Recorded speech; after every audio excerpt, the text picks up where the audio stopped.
world, I'm Miyah Sundermeyer, and I would like to welcome you to the latest episode of my blog series. So far, I have been able to share my own experiences on what it's like for me to live with Asperger's syndrome. A second thing that I will do is give my 2 cents on what's going on with autism in the media. A third area entails providing tips and advice for those of you that have Asperger's syndrome, as well as those of you that are family members, friends, peers, mentors, educators, employers, professionals and caregivers, and anybody in the community. And finally, I cover topics on things that I'm passionate about that are not autism related. Now, before I dive into tonight's topic, I have 2 things to mention. Number 1, if you click up here in the upper right-hand corner, please be sure to check out Carly Fleischman's video, Carly's World, or Carly's Cafe, and because this is about her experiences of living with severe autism. I also would like to recommend that you check out my written blogs on WordPress.com, and you can find those under helloworld240@wordpress.com. Now, these vlogs are scholarly or practical application, and if you like something of that nature, check it out. Now, what I would like to do is give my 2 cents on what's going on with autism in the media. And I wanted to first of all point you guys in the right direction as to why I wrote my video entitled Epic Rap Battles of YouTube Posters.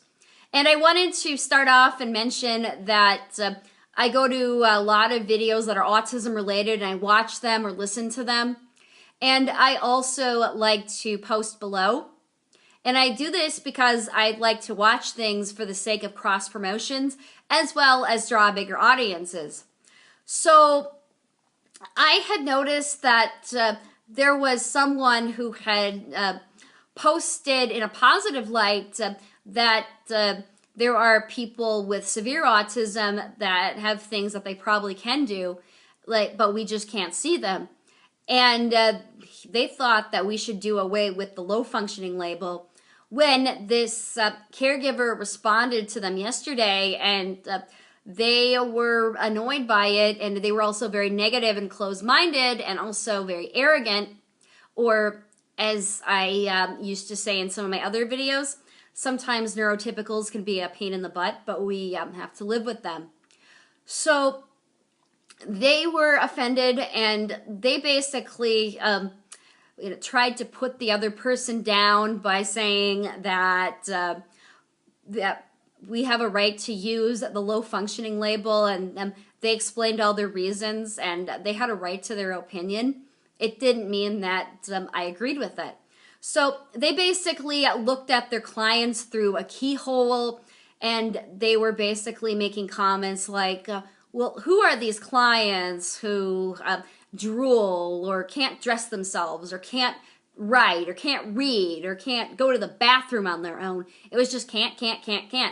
Well, I ended up getting into a really heated discussion with them, and the first thing I said was, well, you know what annoys or offends me is that you are looking at these individuals like they're broken and need to be fixed. And I also tried to be positive about it, and they came back in a passive-aggressive manner, and we went back and forth on a few times, and it just, the put-downs got worse and worse. And the reason why I wanted to talk about that is because there's so many caregivers like this unprofessional poster who look at their clients like they're broken and need to be fixed, and they look at them like they're monsters, and they look at them like they can't function, for therefore they're not human. They're robots, or they're weird. But I feel sorry for them. And it is amazing how many people go into those professions and they think they're doing the right thing, but they're actually not. And these are the kind of people that don't care about their clients. They're not interested in their lives. They're not interested in helping them improve.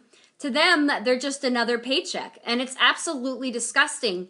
And that's exactly why I got into it with this person, because I get so sick of some of these people who think that they know everything by just looking at them rather than looking at the bigger picture.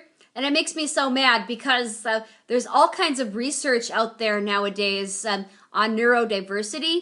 And of course, you have Carly Fleischman. And of course, she's had panic attacks and she's had meltdowns. But of course, her father taught her how to communicate the right way. And they found out that she was very observant, and they found out that she had a whole list or a whole dictionary of vocabulary words that nobody else otherwise uses. And I mean, even though she can't talk physically, not like I can anyway, I found out just by listening to what she types that she's brilliant. And I was talking tonight to an acquaintance of mine who also has a disability, or as I like to say, a human detour system. But they also look at individuals with severe autism with the thought of the bigger picture and not just through the keyhole. To them, it's just a different way of functioning. It doesn't mean that they can't do it. And she was mentioning that we have Stephen Hawking, and he doesn't use his fingers. I mean, he has all kinds of caregivers, and he still comes up with all of these interesting theories. I mean, no, he's not autistic, but you get the idea. So anyway, I'm out of time. If you liked what I talked about, please be sure to state below.